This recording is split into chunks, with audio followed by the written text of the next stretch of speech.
Hello बच्चों, क्या आप जानते हैं दुनिया का सबसे बड़ा खेल मुकाबला कौन सा है? चलिए, नहीं जानते तो कोई बात नहीं। तो दुनिया का सबसे बड़ा खेल मुकाबला है ओलंपिक। कौन सा है? ओलंपिक। तो आज हम जानेंगे ओलंपिक के बारे में। जो क्लास 7 का ये इंग्लिश बुक है और यूनिट है 6 ये। एक एक लाइन जानेंगे, एक एक शब्द को जानेंगे, एक एक पॉइंट को जानेंगे। तो सभी को हमारे चैनल पर स्वागत है, सभी को मेरा जोहार, सभी को नमस्कार। आपका मेरे चैनल पर जुड़ने के लिए बहुत बहुत धन्यवाद। और आपसे हम अनुरोध करेंगे कि यदि आप हमारे चैनल को अभी तक सब्सक्राइब नहीं किए हैं तो कर लीजिए, इस वीडियो को लाइक कर दीजिए और अपने दोस्तों को जरूर शेयर कीजिए। ठीक है, एक एक करके लाइन बाय लाइन हम समझेंगे। तो शुरुआत करते हैं बिना कुछ देर किए हुए। बिफोर यू रीड, आपके पढ़ने से पहले। From a festival in ancient Greece to a world wide event today, the Olympics have inspired athletics and supporters alike. प्राचीन, एंसेंट मींस क्या होता है? प्राचीन होता है। ग्रीस एक देश का नाम है। प्राचीन ग्रीस के एक उत्सव से लेकर आज के विश्वव्यापी आयोजन तक, वर्ल्ड वाइड, विश्वव्यापी, है ना। ओलंपिक ने खिलाड़ियों और समर्थकों दोनों को प्रेरित किया। ओलंपिक जो है खिलाड़ियों को भी प्रेरित किया और समर्थकों का भी प्रेरित किया। सपोर्टर्स मतलब समर्थक, ठीक है। इंस्पायर्ड मतलब प्रेरित करना। तो ओलंपिक जो है वे दोनों को प्रेरित किया, चाहे वह खिलाड़ी है या फिर समर्थक है। Find out how the biggest sports event in the world was born and discover the amazing heroes who made Olympic history. जानिए दुनिया का सबसे बड़ा खेल कौन सा है? ओलंपिक है। तो ओलंपिक के बारे में जानिए, है ना। दुनिया का सबसे बड़ा खेल ओलंपिक का आयोजन की शुरुआत कैसे हुई और ओलंपिक इतिहास रचने वाले अद्भुत नायकों के बारे में भी जानिए। यहाँ पर हम जानेंगे ओलंपिक नायक, ओलंपिक की शुरुआत करने वाला, ओलंपिक का इतिहास रचने वाला, सभी के बारे में हम यहाँ पर जानेंगे। ठीक है, ओलंपिक की शुरुआत कैसे हुई, ओलंपिक के नायक कौन कौन थे, ओलंपिक का इतिहास क्या है, ओलंपिक का जन्म कैसे हुआ, दुनिया में कैसे फेमस खेल बन गया, प्रसिद्ध खेल बन गया। तो इसमें हम लोग जानेंगे, समझेंगे। ठीक है, आइए यहां से देखिए। The emblem chosen to illustrate and present the world congress of 1914, 1914 ईस्वी के विश्व सम्मेलन को दर्शाने और उसका प्रतिनिधित्व करने के लिए चुना गया प्रतीक चिन्ह। ये जो प्रतीक चिन्ह है ना, 5 रिंग जो दिख रहा है आपको, ये 1914 के कांग्रेस, वर्ल्ड कांग्रेस मतलब क्या होता है? विश्व का सम्मेलन। विश्व में एक सम्मेलन हुआ था 1914 ईस्वी में और उसी सम्मेलन में इन चिन्हों को चुना गया था, है ना। 5 इंटरवेंड रिंग्स इन डिफरेंट कलर्स, 5 वैसे छल्ले को चुना गया जो आपस में जुड़ा हुआ हो और उसका कलर है ब्लू है, येलो है, ब्लैक है, ग्रीन है एंड रेड और placed white field on the paper. करैक नीले, पीले, काले, हरे और लाल रंग के 5 आपस में जुड़े हुए छल्ले कागज के सफेद भाग पर बने हैं, है ना। कागज के सफेद भाग पर ये बने हैं।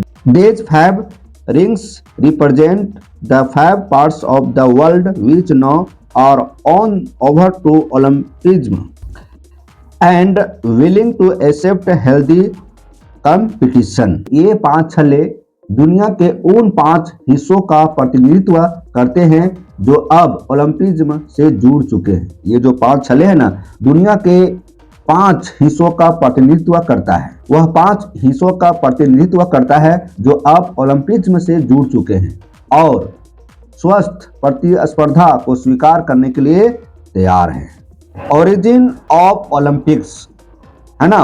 ओलंपिक की उत्पत्ति कैसे हुई, ओलंपिक की शुरुआत कैसे हुई, इसके बारे में आइए जानते हैं। ओलंपिक जो खेल जिसके बारे में हम लोग जान रहे हैं, पढ़ रहे हैं, समझ रहे हैं, जो किताब में आप देख रहे हैं, इसकी शुरुआत कैसे हुई, कब हुई, है ना। अभी बहुत फैल गया है, पूरे विश्व में ओलंपिक को जाना जाता है, खिलाड़ियों को जाना जाता है, लेकिन इसकी शुरुआत तो कभी न कभी हुआ होगा।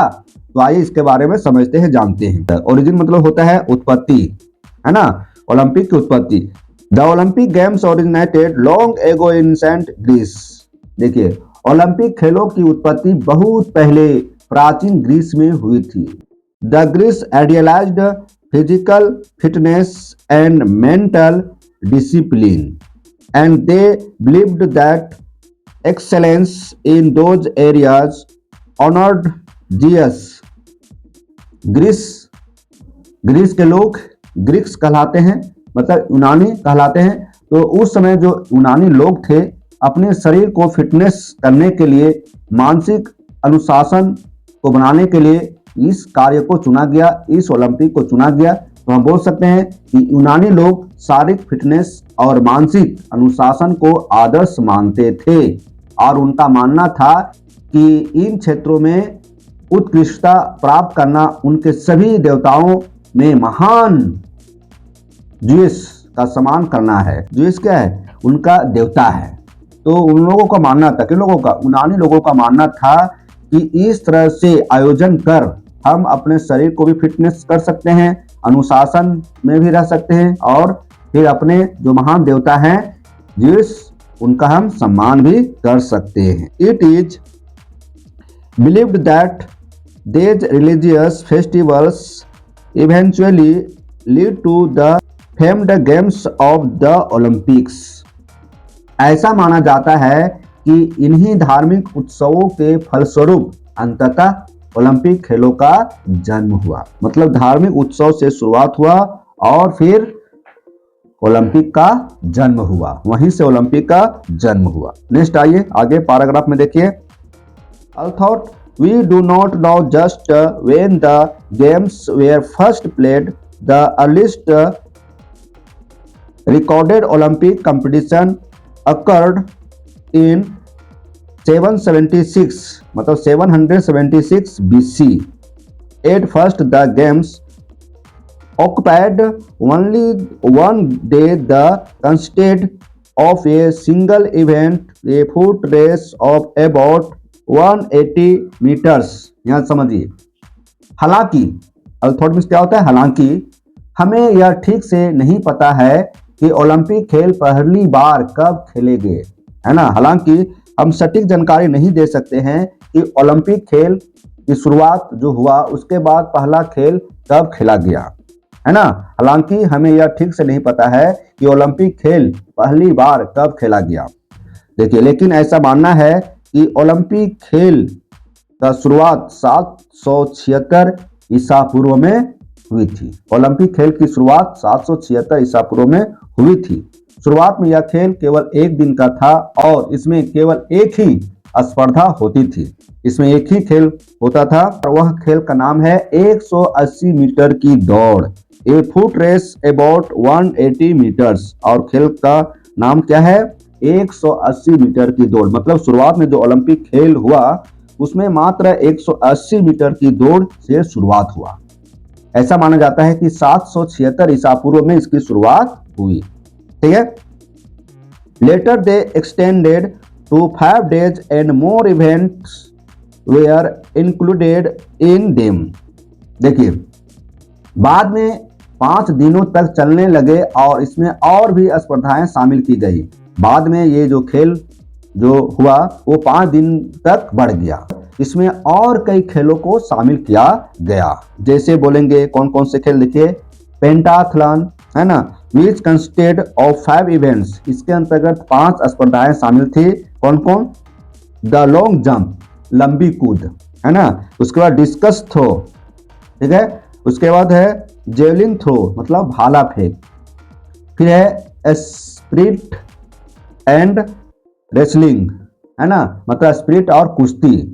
Was added to the competition in 708 BC, मतलब 708 BC। मतलब जो अभी खेल बताए ना, लंबी कूद, डिस्कस थ्रो, भाला फेंक, स्प्रिंट और कुश्ती, तो इन खेलों को 708 ईसा पूर्व में शामिल किया गया। ठीक है। पहले खेल की शुरुआत 180 मीटर की दौड़ से हुई, एक दिन के लिए 5 दिनों तक लगातार खेल आयोजन किया गया। और इन जो 5 खेल अभी नाम बताए ना, लंबी कूद, डिस्कस थ्रो, भाला फेंक, स्प्रिट एंड कुश्ती, तो ये 708 ईसा पूर्व में इस खेल को शामिल किया गया। ठीक है, ये है नेक्स्ट पेज। ठीक है, आइए बढ़िया से समझिए, हम आपको बढ़िया से समझाने का कोशिश कर रहे हैं। बस हमारे चैनल पर बने रहें, हमारे इस वीडियो को पूरा देखिएगा, आपको समझ में पूरा का पूरा आएगा। The Olympics were held in every 4 years and the 4 years period between two successive Olympic games was called an Olympiad। देखिए यहाँ कह रहा है कि ओलंपिक खेल हर 4 साल में आयोजित किए जाते थे। ओलंपिक खेल पहले से ही 4 साल में आयोजित किए जाते थे और लगातार 2 ओलंपिक खेलों के बीच 4 साल के अंतराल को क्या कहा जाता है? ओलंपियाड। क्या कहा जाता था? ओलंपियाड। देखिए 2 खेलों के बीच जो 4 साल का अंतराल है उसे क्या कहा जाता था? ओलंपियाड। समझ गए? Unlike the gold, silver and bronze medals of today, unlike the gold, silver and bronze medals of today, winners were given a wreath of leaves and a hero's welcome back home। आज के स्वर्ण, रजत और कांस्य, gold medal स्वर्ण हो गया, silver रजत हो गया और ब्रॉन्ज कांस्य हो गया। तो आज के समय में जब खिलाड़ी शामिल होते हैं ओलंपिक में और वे जीतते हैं तो 3 तरह के जीतते हैं, फर्स्ट सेकंड थर्ड, मतलब स्वर्ण, रजत और कांस्य। आज के स्वर्ण, रजत और कांस्य पदक के विपरीत विजेताओं को पत्तों की माला पहनाई जाती थी, है ना, पत्तों की माला पहनाई जाती थी और घर लौटने पर उनका नायकों जैसा स्वागत किया जाता था। मतलब जो पहले ओलंपिक खेलते थे और कोई लाते थे खिलाड़ी गोल्ड, सिल्वर, ब्रॉन्ज, तो उन्हें पत्तों की माला पहनाया जाता था और जब वे घर पहुंचते थे तो एक हीरो की तरह उनका स्वागत होता था। ठीक है, लेकिन आज क्या है? बदल गया है। आइए, athletic competition become so important to the Greeks that the Olympic festival were a peaceful influence of the warlike city states. खेल प्रतियोगिताएं यूनानियों के लिए इतनी महत्वपूर्ण हो गई कि ओलंपिक उत्सवों ने युद्ध प्रिय नगर राज्यों पर शांतिपूर्ण प्रभाव डाला। यहाँ पर समझिए, पहले कई देशों के बीच युद्ध हुआ करता था और जब ये खेल की शुरुआत हुआ, जब ओलंपिक खेल की शुरुआत हुआ तो युद्ध में कमी आया, लोग युद्ध छोड़कर इस खेल में शामिल होने लगे और इस तरह से युद्ध विराम भी होता था, युद्ध संधि भी होता था और इस पर नगर राज्यों पर शांतिपूर्ण प्रभाव डाला। मतलब जो ओलंपिक खेल है वह नगर राज्यों पर शांतिपूर्ण प्रभाव डाला। ठीक है, नेक्स्ट आइए, स्पार्टा। क्या पढ़ेंगे इसको? Sparta was famous for strict military training of its citizen. देखिए, स्पार्टा अपने नागरिकों को दिए जाने वाले कठोर सैन्य प्रशिक्षण के लिए प्रसिद्ध था। स्पार्टा क्या था उस समय, है ना, सैन्य प्रशिक्षण के लिए दिया जाने वाला कठोर एकदम ट्रेनिंग था, एकदम कठोर ट्रेनिंग था। स्पार्टा मतलब कठोर ट्रेनिंग था, है ना, जो सैनिकों को दिया जाता था। ठीक है, but it would wait until the games were over before sending fighters into battle. Battle में क्या होता है? युद्ध होता है। बैटल में क्या होता है? युद्ध होता है। लेकिन खेलों के समापन होने तक अपने सैनिकों को युद्ध में नहीं भेजेगा। ऐसा भी होता था कि जब तक खेल हो रहा है तब तक युद्ध नहीं होगा, मतलब सैनिकों को भेजा नहीं जाएगा युद्ध में, तो युद्ध होगा नहीं, तो इस दरमियान कम से कम शांति बना रहता था। Other cities followed this example, मतलब अन्य शहरों ने भी इसी उदाहरण का अनुसरण किया। Before the games began, messengers were sent out to announce a secret truce और ए पीस। देखिए, मैसेंजर क्या होता है? मैसेंजर होता है दूत। मैसेंजर क्या होता है? दूत।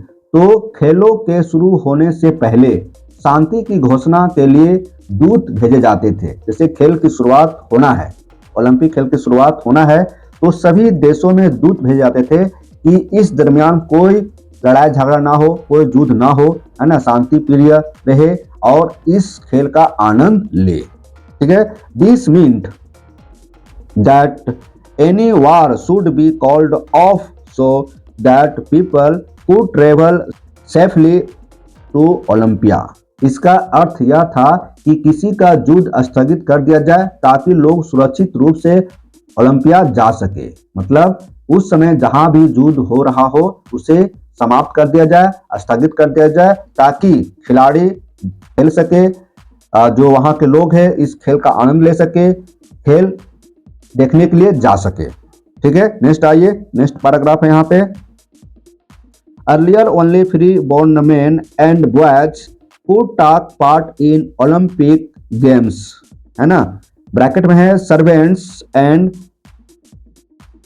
Slavs were allowed to participated only in the horse races। यहां समझिए, देखिए पहले अर्लियर मीन्स क्या होता है, पहले ओलंपिक खेलों में केवल स्वतंत्र पुरुष और लड़के ही भाग ले सकते थे। ओलंपिक खेलों में सिर्फ स्वतंत्र पुरुष, फ्री बोर्न मेन, मतलब स्वतंत्र पुरुष, मतलब किसी तरह से वह गुलाम ना हो, वैसा पुरुष ही भाग ले सकते थे, और लड़के मतलब पुरुष ही भाग ले सकते थे, महिलाएं का स्थान नहीं था। मतलब बोल सकते हैं कि शुरुआत के दिनों में इस खेल में सिर्फ पुरुष ही भाग लेते थे। ठीक है, शुरुआत दिनों में पुरुष ही भाग लेते थे। नौकर और गुलामों को केवल घुड़दौड़ में भाग लेने की अनुमति थी। जो नौकर होते थे, सर्वेंट होते थे, और जो गुलाम होते थे उन्हें सिर्फ घुड़दौड़ में ही शामिल होना था। मतलब जो नौकर हो या गुलाम हो वे सिर्फ घुड़दौड़ में ही शामिल होते थे।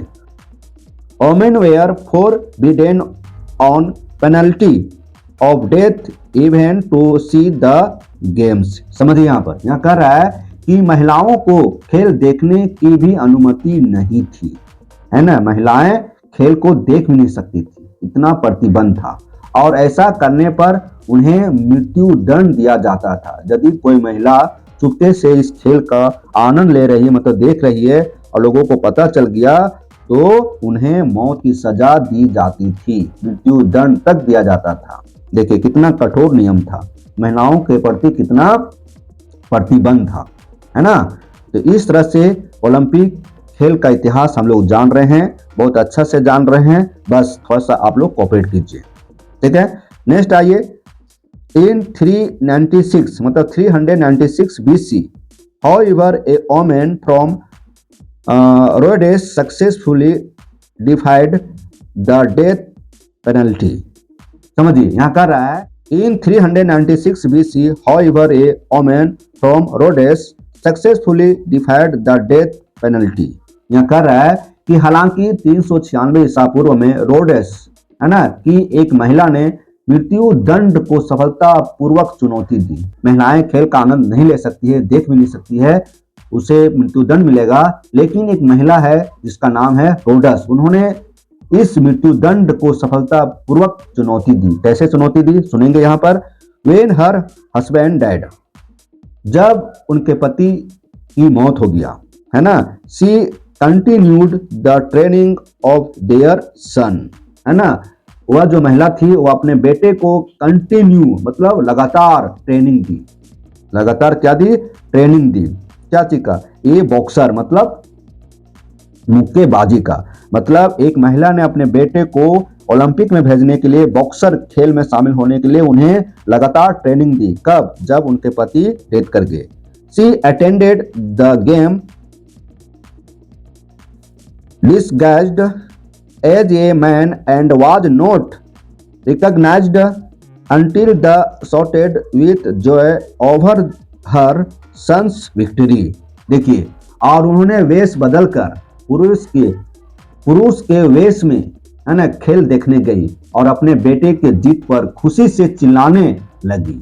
देखिए, उन्होंने क्या किया? अपने बेटे को खेल में शामिल किया और उस बेटे को, अपने बेटे को, और महिला अपने बेटे का खेल देखने के लिए मैदान में गई पुरुष का वेश बनाकर। लेकिन जब बेटा जीता, है ना, कुश्ती, जब बेटा मुक्केबाज में विजयी हुआ तो वह अपने आप को रोक नहीं सकी और फिर बेटे के विजय में वह चिल्लाने लगी, जश्न मनाने लगी। तब लोगों को पता चला कि यह तो महिला है ना। हर life was spread because of the special circumstance and the fact that her father and brothers had been Olympians। देखेंगे यहाँ पर जब उसको सजा देने की बात आई तो जो समिति था उन्होंने निर्णय लिया। क्या निर्णय लिया सुनेंगे। विशेष परिस्थितियों और इस तथ्य के कारण कि उसके पिता और भाई ओलंपियन रह चुके हैं, जिसके कारण उन्हें क्षमा कर दिया गया, मतलब मौत की सजा नहीं दी गई, है ना। क्यों नहीं सजा मिला? क्योंकि उनका भाई ओलंपियन रह चुके हैं, मतलब वह ओलंपिक से जुड़े हुए थे, ओलंपिक में खिलाड़ी थे और उनके पिता भी। इस कारण उस महिला का जान बच गई। समझ गए? इस तरह से महिला पर प्रतिबंध था। समझ में आ रहा है कि नहीं आ रहा है? इन 393 एडी, देखिए वहां था बीसी था, क्या था? बीसी, ईसा पूर्व। अब यहां आ गया एडी। एडी मतलब होता है ईस्वी, है ना। क्या होता है? ईस्वी। समझिए, in 393 AD the Olympic games were abolished by emperor. Emperor means क्या होता है? राजा होता है ना। थियोडोसियस, राजा का नाम है Theodosius. Because of the decline in their equality. देखिए 393 ईस्वी में ओलंपिक खेलों की गुणवत्ता में गिरावट के कारण, 393 ईस्वी में, मतलब खेल तो बहुत शुरू से हो रहा है, 776 ईसा पूर्व से हो रहा है, धीरे धीरे 393 ईस्वी तक इस ओलंपिक खेल में गिरावट आने लगा। मतलब उसकी जो गुणवत्ता था, उसका जो नियम कायदे था, उसमें गिरावट आने लगा। इस कारण उस समय के जो राजा थे, सम्राट थे थियोडोसिस, वे क्या किया? इन्हें समाप्त कर दिया। An earthquake destroyed the stadium of Olympia in 500 AD and a landslide later buried the ruins beneath about 20 feet of soil। यहाँ देखेंगे कि 500 ईस्वी में एक भूकंप आया था। 500 ईस्वी में अर्थक्वेक में क्या होता है? भूकंप। तो 500 ईस्वी में एक भूकंप आया और इतना खतरनाक भूकंप था, इतना विनाशकारी भूकंप था कि ओलंपिया के जो स्टेडियम था उसको नष्ट कर दिया, है ना। ओलंपिया का स्टेडियम को नष्ट कर दिया। जबरदस्त भूस्खलन हुआ और सभी चीज तबाह हो गया, खंडहर में बदल गया। लगभग 20 फीट मिट्टी के नीचे सब दब गया, क्योंकि ओलंपिक का जो खेल होता था, ओलंपिक खेल जो होता था वह एक स्टेडियम में होता था और वह स्टेडियम पूरी तरह से तबाह हो गया, 20 फीट नीचे दब गया। इतना शक्तिशाली भूकंप आया था, है ना। चलिए नेक्स्ट पेज की ओर बढ़ते हैं। यहां आइए, यहां पर है कंप्रीहेंशन चेक 1। तो जितने भी कंप्रीहेंशन चेक 1 के प्रश्न रहेंगे, चेक 2 के प्रश्न रहेंगे, चेक 3 जो भी रहेंगे, सभी का हम एक वीडियो में उसको आंसर बताएंगे, ठीक है। अब आपको ले चलते हैं मॉडर्न ओलंपिक्स की ओर।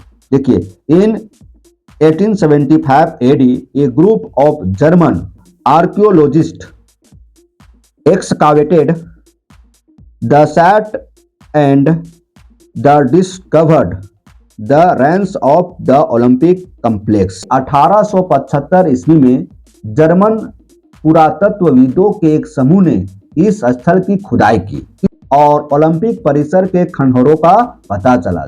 द डिस्कवरी गए बेरेन पेरेडी, है ना, बेरेन पेरेडी कुबर्टिन ये नाम है, ठीक है। ये French educator the idea of organizing a modern international Olympics। देखेंगे कि इस खोज से फ्रांसीसी शिक्षाविद, है ना, बेरेन पेरेडी कुबर्टिन को आधुनिक अंतर्राष्ट्रीय ओलंपिक खेलों के आयोजन का विचार आया। देखिए ये जो चित्र आप देख रहे हैं ना, उन्हीं का ये चित्र है और इनका नाम है बेरेन पेरेडी कुबर्टिन और वे एक फ्रांसीसी शिक्षाविद थे। In 1896 the first modern Olympic games took place with great glamour in Athens, Greece, in the Panathenaic stadium, stadium का नाम है पैनाथेनेटिक स्टेडियम। देखिए 1896 में, कब 1896 ईस्वी में पहले आधुनिक ओलंपिक खेल बड़े धूमधाम से ग्रीस के एथेंस में पैनाथेनेटिक स्टेडियम में आयोजित किया गया। तो पहला मॉडर्न ओलंपिक गेम कब खेला गया? 1896 ईस्वी में। कहां पर खेला गया? ग्रीस के एथेंस शहर में, और स्टेडियम का नाम था पैनाथेनेटिक स्टेडियम। ठीक है, which was rebuilt by the Greeks in marble from the 2000 years old ruins with a capacity of 70,000 spectators, जिसका पुनर्निर्माण यूनानियों ने 2000 साल पुराने खंडहरों के संगमरमर से किया था और जिसमें 70,000 दर्शकों के बैठने की क्षमता थी। बताइए, 2000 साल पुराने खंडहरों को संगमरमर से पुनर्निर्माण किया गया और 70,000 दर्शकों के बैठने की क्षमता उसमें रखी गई। Women first completed in the modern Olympics in 1900 whereas in 2010 the first ever youth Olympics were held for the first time ever. यहाँ कह रहा है कि महिलाओं ने पहली बार आधुनिक ओलंपिक खेलों में 1900 ईस्वी में भाग लिया, जबकि 2010 में पहली बार युवा ओलंपिक खेलों का आयोजन किया गया। 2010 में पहली बार युवा ओलंपिक खेलों का आयोजन किया गया, यूथ ओलंपिक्स का आयोजन किया गया। A team of athletics from nearly every country in the world comes to the Olympics because the games are so big and so important. Many countries want to host them to hold them in their country। विश्व के लगभग हर देश से एथलीटों के team में Olympic खेलों में भाग लेने आते हैं। ठीक है, बिकॉज क्योंकि the games are so big and so important many countries want to host them to hold them in their country. यहाँ कह रहा है कि ये खेल इतने बड़े और महत्वपूर्ण होते हैं कि कई देश इनकी मेजबानी करना चाहते हैं, ओलंपिक खेल का मेजबानी करना चाहते हैं। The Olympic games are organised by the International Olympic Committee, है ना।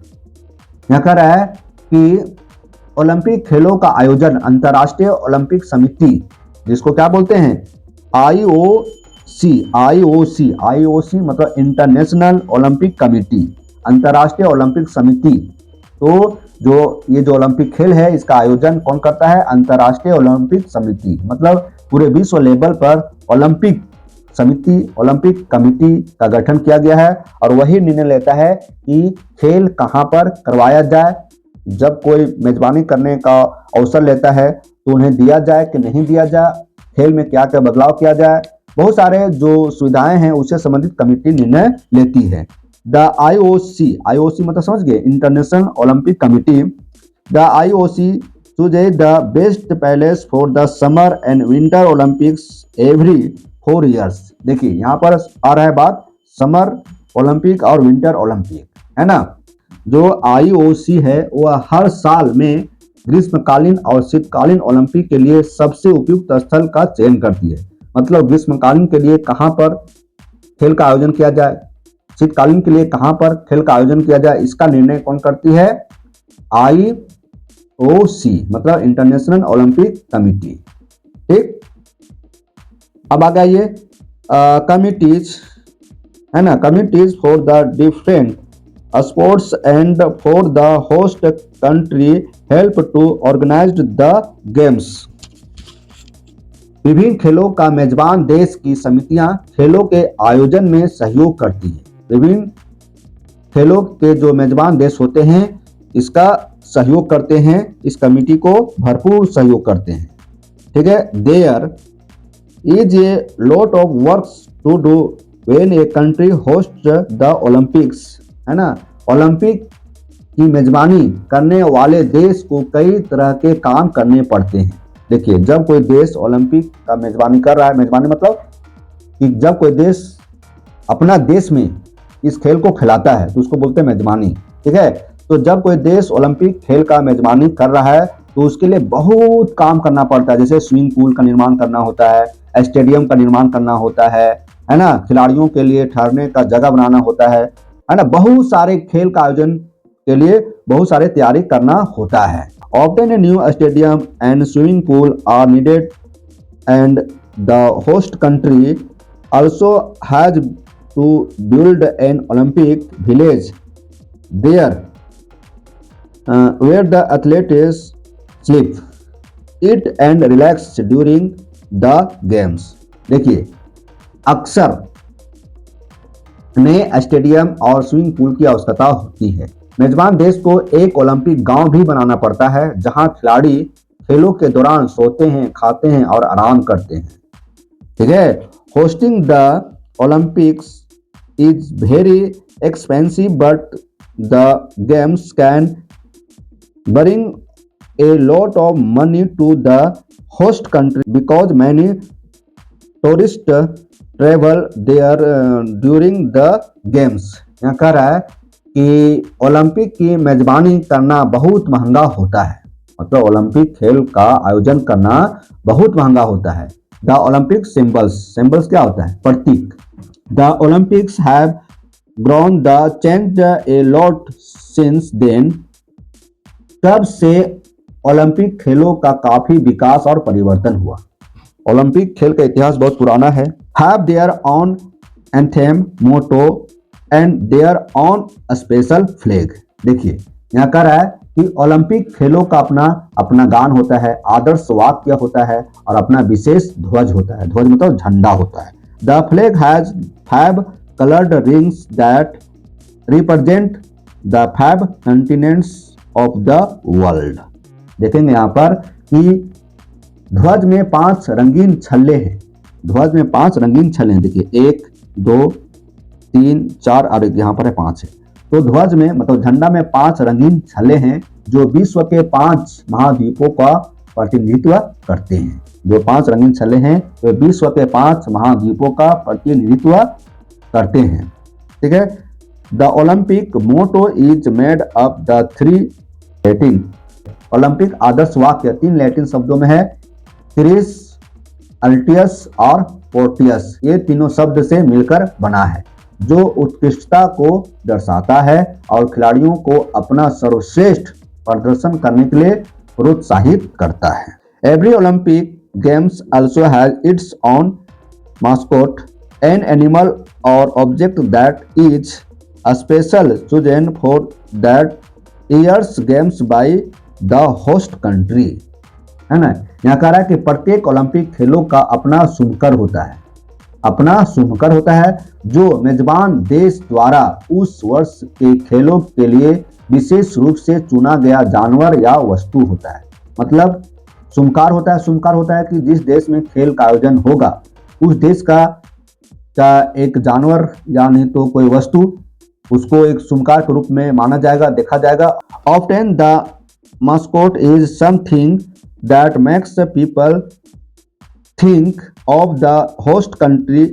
है नहीं जी, अक्सर सुनकर कुछ ऐसा होता है जो लोगों को मेजबान देश की याद दिलाता है। जो सुनकर जो होता है मेजबान मतलब जो देश ओलंपिक खेल का आयोजन कर रहा है उस देश को याद दिलाता है। उदाहरण के लिए, है ना, एग्जाम्पल, उदाहरण के लिए जैसे यहाँ देखेंगे the mascot for the 1980 Olympics in Moscow कह रहा है कि 1980 ईस्वी में, है ना, ओलंपिक खेल का आयोजन कहाँ हुआ था? रूस के मॉस्को शहर में हुआ।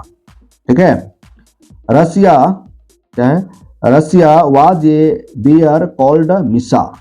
रूस के जो सुनकर था जिसका नाम था मिसा और वह एक भालू था। क्या था? भालू था।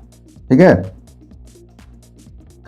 The first important event of the Olympic games is when the Olympic torch कर। यहाँ पर ओलंपिक खेलों का पहला महत्वपूर्ण आयोजन ओलंपिक मशाल प्रज्वलित करना है ना, ओलंपिक मशाल प्रज्वलित करना है। जैसे ओलंपिक खेल की शुरुआत होता है उसके पहले ओलंपिक मशाल जलाया जाता है जो हर देश से गुजरता है। ओलंपिक खेल का आयोजन से पहले ओलंपिक मशाल को जलाया जाता है है ना, उसे प्रदर्शित किया जाता है, सभी देशों में घुमाया जाता है।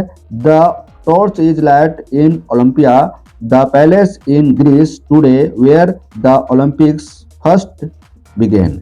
समझिए, यहाँ कह रहा है मसाल ओलंपिया में प्रज्वलित की जाती है, जो आज ग्रीस में वह स्थान है जहां ओलंपिक खेलों की शुरुआत हुई थी। नेक्स्ट आगे बढ़ते हैं।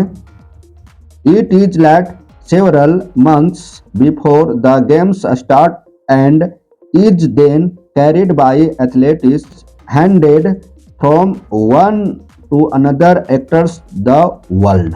समझिए, खेलों के शुरू होने से कई महीने पहले इसे प्रज्वलित किया जाता है, किसे, मसाल को, और फिर खिलाड़ी इसे एक दूसरे को सौंपते हुए दुनिया भर में ले जाते हैं। मतलब एक देश से दूसरे देश यह मसाल पहुंचता है और सभी देशों से गुजरता हुआ यह जाता है। कब? जब ओलंपिक खेल की शुरुआत होता है उसके पहले।